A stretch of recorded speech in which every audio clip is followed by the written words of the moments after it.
Jackerson recebeu um diagnóstico. Foi um momento difícil porque a única coisa que vem na nossa cabeça neste momento, quando se descobre uma doença dessa, são duas palavras: degenerativa e sem cura.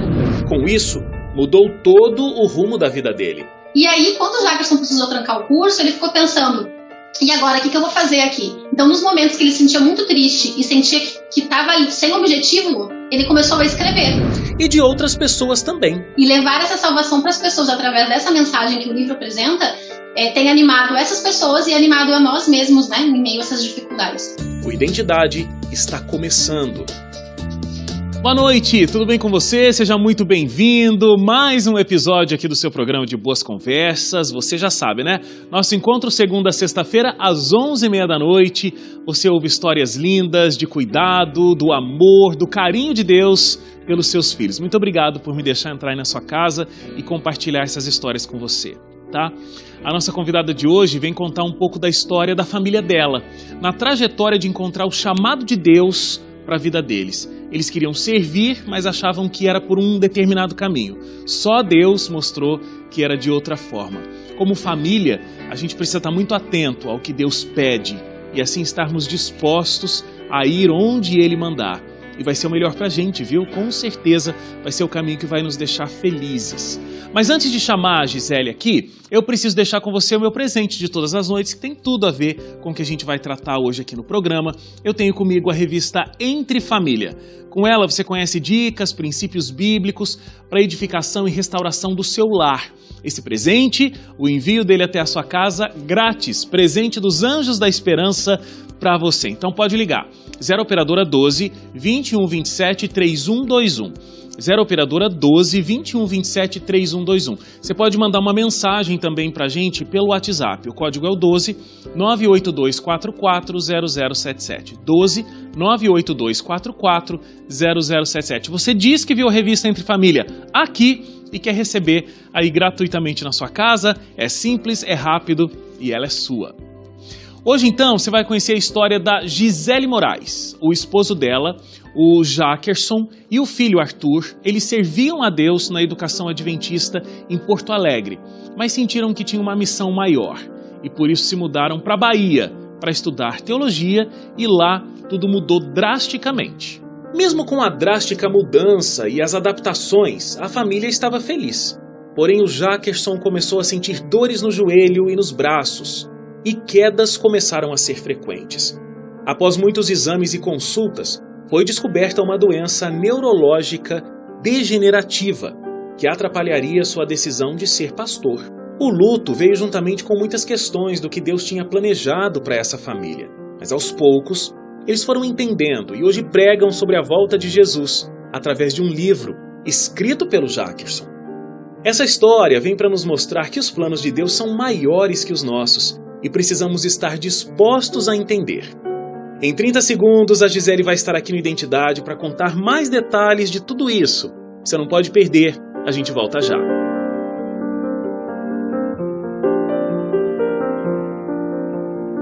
Já de volta aqui o Identidade, eu tô com um casal aqui junto comigo, a Gisele e também o Jackerson.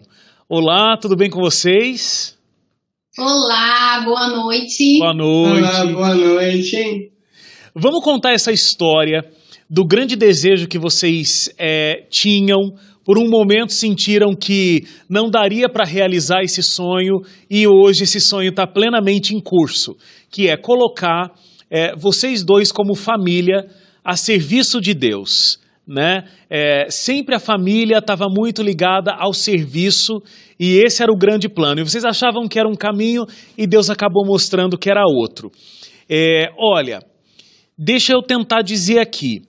A Gisele e o Jackerson, eles já estavam casados há 7 anos, tinham um filho de 2 anos e já exerciam trabalhos relacionados, inclusive, na área de educação.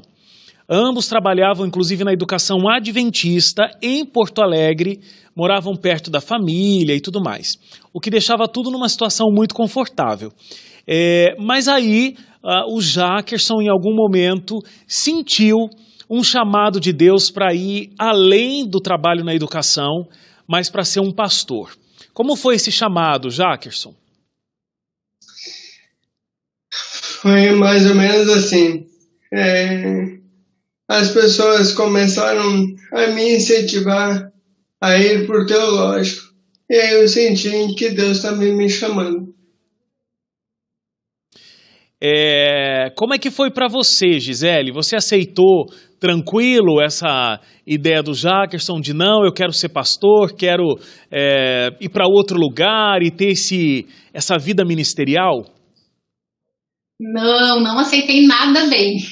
Na verdade, quando o Jackerson mencionou esse desejo, nós a primeira vez que ele mencionou, o Arthur era pequenininho, né, o nosso filho, e então nós ficamos, eu fiquei, na verdade, chocada, né, com a decisão dele. Nós sempre trabalhamos ativamente na igreja, no serviço de Deus, mas quando ele me falou isso, eu fui muito relutante, eu não queria de jeito nenhum sair de perto da família. Então, eu precisei de um tempo para assimilar essa ideia, porque no momento era não. A minha resposta, eu não dizia para ele efetivamente que não, mas eu não queria sair de onde ele estava. O fato é que isso aconteceu, né? Aí era o ano de 2014, você acabou desembarcando sozinha com o seu filho, com as malas em Salvador. O Jackerson ficou para finalizar algumas questões, né? Venda de tudo e tal, e foi para outro estado também para começar a colportagem. Como foi a adaptação numa nova cidade, um novo estado, longe da família?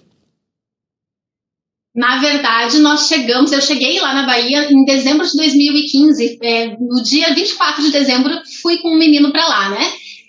Essa adaptação foi tensa, porque eu cheguei na Bahia antes que o Jackerson, cheguei sozinha, eu e o Arthur, né? Chegamos lá. E quando isso aconteceu, eu não tinha ninguém conhecido lá. Na verdade, nós não tínhamos efetivamente onde morar. Eu sabia onde eu ia trabalhar, mas não tinha onde deixar o Arthur. Então foi tudo muito assim, pela fé. E cada passo que nós dávamos, nós percebíamos Deus ajeitando a próxima situação. Então, quando eu cheguei na Bahia, nós já tínhamos um apartamento para ficar. Quando eu cheguei lá, eu descobri que o Arthur já teria onde ficar, porque no colégio onde eu iria trabalhar estava abrindo naquele momento, então, uma turma especial para ele, que tinha 2 anos de idade. Então, nós percebemos Deus conduzindo cada passo, né? Neste momento, eu já havia aceitado, eu já estava querendo, junto com o Jackerson, eu já tinha entendido o propósito de Deus para a nossa vida. Mas aí, um tempo depois dessa mudança, vocês já mais adaptados, o Jackerson começou a sentir uma fraqueza nos joelhos, começou a mancar, essa dor começou a também subir para os braços, e aí vocês ficaram muito preocupados, né? As dores eram muito frequentes. Eram dores muito fortes, Jackerson? Era algo suportável? Qual era a intensidade desses primeiros sintomas? Era algo até que suportável, mas aí começou a me atrapalhar também na fala, comecei a cair muito, aí chegou num momento que eu não conseguia mais esconder o que estava acontecendo. Quando o Jackerson, né, ele fica alterado, assim, emocionalmente falando, porque esse problema afeta o sistema nervoso central também, ele fica assim, ele não consegue falar, né? Mas era isso que ele sentia, muita fraqueza. Ele foi perdendo aos poucos força para abrir maçanetas, ele perdia a força da perna quando estava caminhando e percebeu que quando ficava nervoso acontecia isso. A fala dele ficava comprometida, quando ele ficava ansioso, que às vezes é normal, né? Sim, tanto que a primeira vez, pelo que eu entendi, que realmente a voz desapareceu, ele estava fazendo estágio em teologia, né? E aí, simplesmente a voz sumiu e isso foi extremamente preocupante. Como é que vai ser um pastor que não consegue pregar, que não consegue falar? Essa foi a nossa angústia, né? Ele percebeu, na verdade, que quando ele ia lá pra frente do púlpito, que é normal sentir uma ansiedadezinha, né? Como agora no programa, dá uma ansiedade, um nervosismo, que é natural, as pessoas conseguem enfrentar isso, né? Ele percebeu que ele não conseguia, que ele começou a sentir tremores no corpo, que a voz parava, e coisas que ele sempre amou fazer. Ele amava estar à frente, ele amava trabalhar com jovens, com desbravadores, com todo esse público, né, que sempre para ele foi muito fácil, agora já não era mais. E aí começou aquela angústia, como que eu vou ser um pastor que não consegue falar? E como é que estava o diagnóstico disso nesse período? Porque ele fez muitos exames e os exames davam tudo normal, né? Eu sempre costumo brincar, né, quando eu falo para as pessoas sobre isso, em uma igreja, eu digo assim, que eu posso encher essa frente aqui com tantos exames. O Jackerson fez muitos exames específicos, exames complexos, exames caros, e nenhum deles aparecia nada. Isso foi nos deixando cada vez mais angustiados, porque as pessoas gostam de saber quando fazem um exame que está tudo bem, mas nós sabíamos que na prática não estava. Então nós demoramos praticamente 2 anos até chegar ao diagnóstico da doença do Jackerson. E aí eu imagino que os questionamentos começaram, né? Porque vocês estavam com uma vida tranquila, perto da família, que podiam dar um apoio, uma situação financeira estável, mas aí vocês se mudaram, não de cidade, mas mudaram de estado, na verdade mudaram de região do país, sozinhos ali na questão de não terem familiares, né, com uma situação financeira diferente, porque agora era a hora do Jackerson estudar, para dedicar a vida dele para esse ministério pastoral, e aí, não ia conseguir mais ser pastor, então, esse não foi um chamado de Deus? Por que Deus permitiu toda essa mudança? Eu imagino que os questionamentos, as dúvidas, as conversas muito sérias com Deus, eram muitas, né? Foi muito tenso, sabe que desde que eu me conheço assim como adventista, né, me batizei com 16 anos, conheci a igreja com 12, eu sempre fui muito certa de que Deus estava na condução da minha vida. E neste momento da vida, eu e o Jackerson começamos a nos questionar, eu sempre tentando mostrar uma postura para ele forte, né, porque eu precisava dar força. No momento nós não comentávamos com a família o que acontecia, porque grande parte da minha família não tem a mesma fé do que eu, e eu ficava com medo de como dar esse testemunho, né? E o que aconteceu? Teve um momento que o Jackerson teve uma queda muito feia, e naquele dia eu briguei com Deus. Eu briguei com Deus de tal forma que eu fiquei 2 semanas sem querer falar com Deus. E Deus me alcançou depois dessas 2 semanas em uma pregação, né, que foi feita, em uma música que foi usada para isso. Mas a dúvida era, se Deus nos trouxe para cá, e nós tínhamos certeza, e até hoje eu tenho a certeza de que Deus nos levou até lá para este chamado pastoral, por que isso estava sendo permitido? Por que isso estava acontecendo? Então, realmente foram muitas brigas, muitas discussões com Deus, muitas orações sinceras feitas, falando aquilo que realmente estava no coração, entre nós, muita conversa, muito choro, para tentar entender o porquê que isso estava acontecendo. Entendo. Bom, o diagnóstico em algum momento veio, né? E aí, pelo que eu entendi aqui, a doença se chama paraparesia espástica hereditária. Acho que era melhor eu ter deixado vocês falarem o nome da doença, que vocês estão mais acostumados, né? Tem nome e sobrenome, né? Tem 3 nomes, né? E assim, o importante dizer é uma doença degenerativa, uma doença que não tem cura, entre outras coisas, essa doença vai fazendo com que o corpo vai sendo paralisado. E aí por isso, né, começou uma dor aqui na perna, depois subiu para o braço, e aí tem essa questão da fala. E aí assim, fazer uma pilha de exames e tudo dá normal, por um lado é muito ruim, porque você sabe que tem alguma coisa errada, mas você não sabe o quê. Por outro lado, cada exame negativo é um alívio. Poxa, não é isso. Quando chegou, se fechou um diagnóstico, qual foi o sentimento de vocês? No momento que chegou o diagnóstico, nós fomos orientados pelos médicos que nos deram apoio, e inclusive quando nós estávamos ainda lá, né, nessa faculdade adventista lá na Bahia, tivemos apoio de muitos professores, né, de muitas pessoas, mas fomos orientados então a interromper, a cancelar o curso de teologia, porque precisaríamos de dinheiro para lidar com toda a situação, né? E aí foi um momento muito difícil. Foi um momento difícil porque a única coisa que vem na nossa cabeça neste momento, quando se descobre uma doença dessa, são 2 palavras: degenerativa e sem cura. Então essas 2 coisas ficam ecoando na mente e no momento dá um desgaste muito grande, porque tu não sabe para onde correr. E aí quando o Jackerson teve que ir então até a faculdade e pedir o cancelamento do curso, um curso que ele estava amando, todos os dias chegava muito empolgado pelo que estava conhecendo, pelo que ia fazer. Ele foi até a sala do diretor, então, né, na verdade, do coordenador do curso, e disse que precisava trancar o curso. E, na verdade, nesse primeiro dia que ele foi até lá, ele não conseguiu.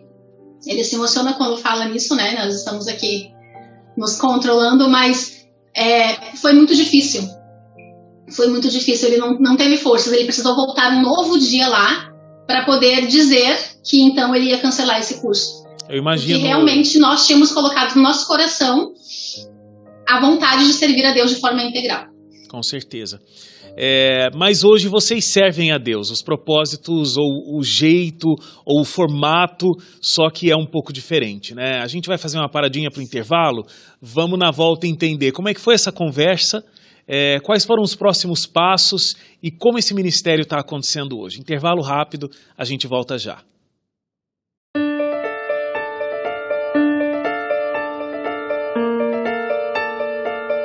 De volta aqui o Identidade, a gente recebendo esse casal, o Jackerson e a Gisele.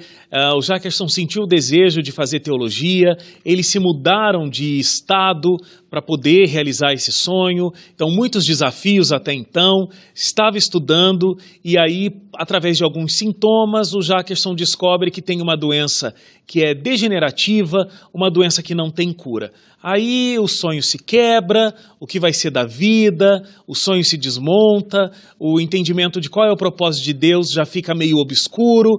E nesse momento, então, eles decidem que não dá mais para o Jackerson continuar estudando, porque, né, inclusive, os recursos precisam ser destinados para o tratamento dessa doença. E aí a gente parou bem naquele momento, Gisele, que o Jackerson chegou até a sala do diretor do curso, né, do coordenador, não conseguiu entrar, ficou extremamente emocionado e voltou no segundo dia para dizer que trancaria o curso. Como é que foi esse momento? Então ele foi, né, lá, conseguiu, trancou o curso e nós então não tínhamos coragem de voltar para casa. Nós não tínhamos como vir, não tínhamos condições emocionais de voltar e acabamos ficando por mais 2 anos então morando na Bahia, próximo da faculdade, ainda tendo contato, e na verdade ficamos lá até a data da formatura da turma dele. E depois que nós conseguimos nos estruturar e voltar. E ele não continuou estudando, então? Não, ele ficou 2 anos estudando até sair o diagnóstico, né? Porque começamos bem no início do curso a descobrir a situação, aí parou na metade do curso e ficamos mais 2 anos lá, e aí até que a gente conseguisse voltar para o Rio Grande do Sul. Agora, foram nesses primeiros 2 anos aí do curso, eu não sei em que altura exatamente, que houve uma atividade, né? O Jackerson, junto com outro colega, ele tinha que fazer um novo curso bíblico, uma coisa dinâmica e tudo mais, e esse trabalho mostrou que poderia existir um ministério, e vocês decidiram, através da escrita, relatarem essa história, foi isso?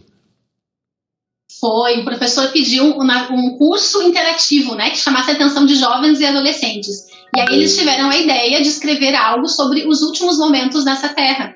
E eles fizeram essa construção para a aula e deu tão certo que ele, né, mais um colega que fez esse projeto com ele e mais outros no momento, pensaram assim, por que não escrever um livro sobre isso, né? E aí, quando o Jackerson precisou trancar o curso, ele ficou pensando, e agora, o que eu vou fazer aqui? Então, nos momentos que ele se sentia muito triste e sentia que estava sem objetivo, ele começou a escrever. Ele e esse outro colega, né, o Paulo, eles foram se dividindo e escrevendo esse projeto. Por 2 anos, então, os outros 2 anos que ficamos na Bahia, ele ficou envolvido com esse projeto, que foi dando forças para ele, né? Foi a descoberta do texto, né? A descoberta da escrita e a descoberta de que, tudo bem, não dava para falar sobre a volta de Jesus e os momentos finais desse mundo, uma mensagem tão importante, né? De alerta para toda a população, então, mas viu que não dava para falar, mas dava para escrever, ou seja, a mensagem poderia ser apresentada de uma outra forma. Exatamente. E aí, quando eles terminaram de escrever o livro, né, eles perceberam que alcançou um público que, de repente, o Jackerson não conseguiria alcançar de outra maneira. Nós já tivemos pessoas de muitos estados, até mesmo de fora do Brasil, que chegaram a ter acesso a esse livro. Ele é um livro que tem ali escritos de Ellen White, baseado na Bíblia, é um livro dinâmico, onde o leitor ele vai escolhendo o decorrer da história, né? Se eu leio um personagem e você lê, a gente pode passar por caminhos completamente diferentes, e dessa maneira a gente percebeu que alcançou um público que o Jackerson não conseguiria alcançar. Adolescentes lendo sobre passagem dessa escritora Ellen White, ou então textos bíblicos que eles não leriam sobre a volta de Jesus dentro deste contexto, dessa história, dessa ficção criada sobre os últimos momentos na Terra e que nós não conseguiríamos levar de outra maneira.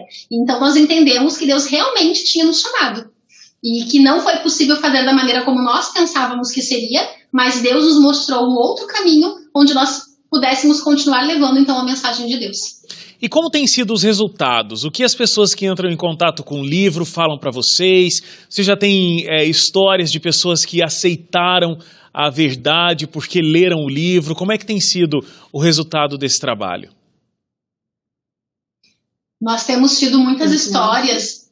O livro é esse aqui, A Última Estação do Mundo, e tem muitas pessoas que têm nos procurado, pessoas inclusive que têm familiares que estavam um pouco assim desanimados, né, um pouco afastados da verdade em relação à volta de Jesus e que leram este livro e se sentiram tocados. Todas as pessoas que têm lido o livro nos procuram para dizer assim, após eu ler este livro, parece que me sacudiram. Parece que eu caí, assim, na real, né, do tempo em que nós estamos vivendo, do quanto nós precisamos nos preparar para a volta de Jesus, do quanto que nós precisamos entender que o nosso mundo não é aqui. E, ao mesmo tempo, quando nós vamos nas igrejas e contamos a nossa história e falamos do livro e do nosso ministério com este livro, pessoas que sofrem, né, passam por sofrimentos, nós conseguimos levar até elas a mensagem de que nós entendemos que o plano de Deus para nossa vida, para nossa família, é a salvação. E levar essa salvação para as pessoas através dessa mensagem que o livro apresenta, tem animado essas pessoas e animado a nós mesmos, né, em meio a essas dificuldades. Com certeza. Agora, vocês de um jeito ou de outro receberam um não de Deus, né? Vocês imaginavam a história de vocês muito diferente. Vocês imaginavam um outro caminho, um outro percurso. Redescobriram uma forma de servir a Deus com as condições que vocês tinham. Como foi se reconstruir? Ter um sonho que não daria mais para ser realizado e buscar a construção de novos sonhos, novos desafios e entender que o propósito de Deus na vida da gente é soberano ao nosso. Essa pergunta é muito interessante porque quando nós saímos para falar sobre a nossa história, eu sempre faço a seguinte pergunta: Deus tem ou não tem o poder de curar o Jackerson hoje? Deus tem, né? Deus pode fazer isso. Então por que ele não fez e nos proporcionou participar deste projeto que era tão nobre, né? De servir a Deus de forma integral? E eu sempre respondo da seguinte maneira: somente no céu entenderemos todos os porquês, mas uma certeza nós já temos: Deus quer salvar pessoas. E se para salvar pessoas é preciso nós passarmos por tudo isso e mostrarmos para essas pessoas que neste mundo existe um grande conflito, que neste mundo existe sofrimento, porém Deus está nos cuidando e nos preparando para algo muito melhor, então tudo vai ter valido a pena. Continua doendo. Este não ainda dói. Muitas vezes ainda nos questionamos, muitas lutas ainda nós enfrentamos, as coisas não estão perfeitas, mas nós entendemos que Deus tem cuidado de cada detalhe da nossa vida. E que isso que faz toda a diferença. E que o Jackerson sempre menciona, né? Ele falou aqui agora pra mim, que nós temos a certeza de que a cura é certa. Que se não vai ser agora, vai ser na volta de Jesus. E por isso que nós pregamos sobre essa grande volta, sobre esse grande evento, o mais importante de todos. Olha, parabéns pela visão de vocês, porque vocês poderiam, com essa doença, esse diagnóstico, se entregarem, então não é isso, vamos lá, Gisele trabalhando para sustentar a família, Jackerson com um sonho abandonado e talvez até deprimido por não realizar aquele desejo, mas não foi isso que vocês fizeram. Né? É aquela velha história, parece clichê, mas como é realidade. A gente tem um copo ali, a gente pode olhar ele meio cheio, meio vazio, a gente pode enxergar ele pela metade, né? A gente tem 3 opções e vocês estão enxergando o copo meio cheio e isso faz toda a diferença. Então, parabéns, obrigado pela decisão de vocês e por compartilhar essa decisão com a gente e que Deus continue abençoando esse ministério que vocês têm como família. Amém. Muito obrigada pela oportunidade. Muito obrigado pela oportunidade também. Eu que agradeço. E a você de casa, obrigado por ter estado com a gente até agora. É só o começo da semana. A gente volta amanhã com mais uma linda história emocionante para você. Até lá, tchau, tchau.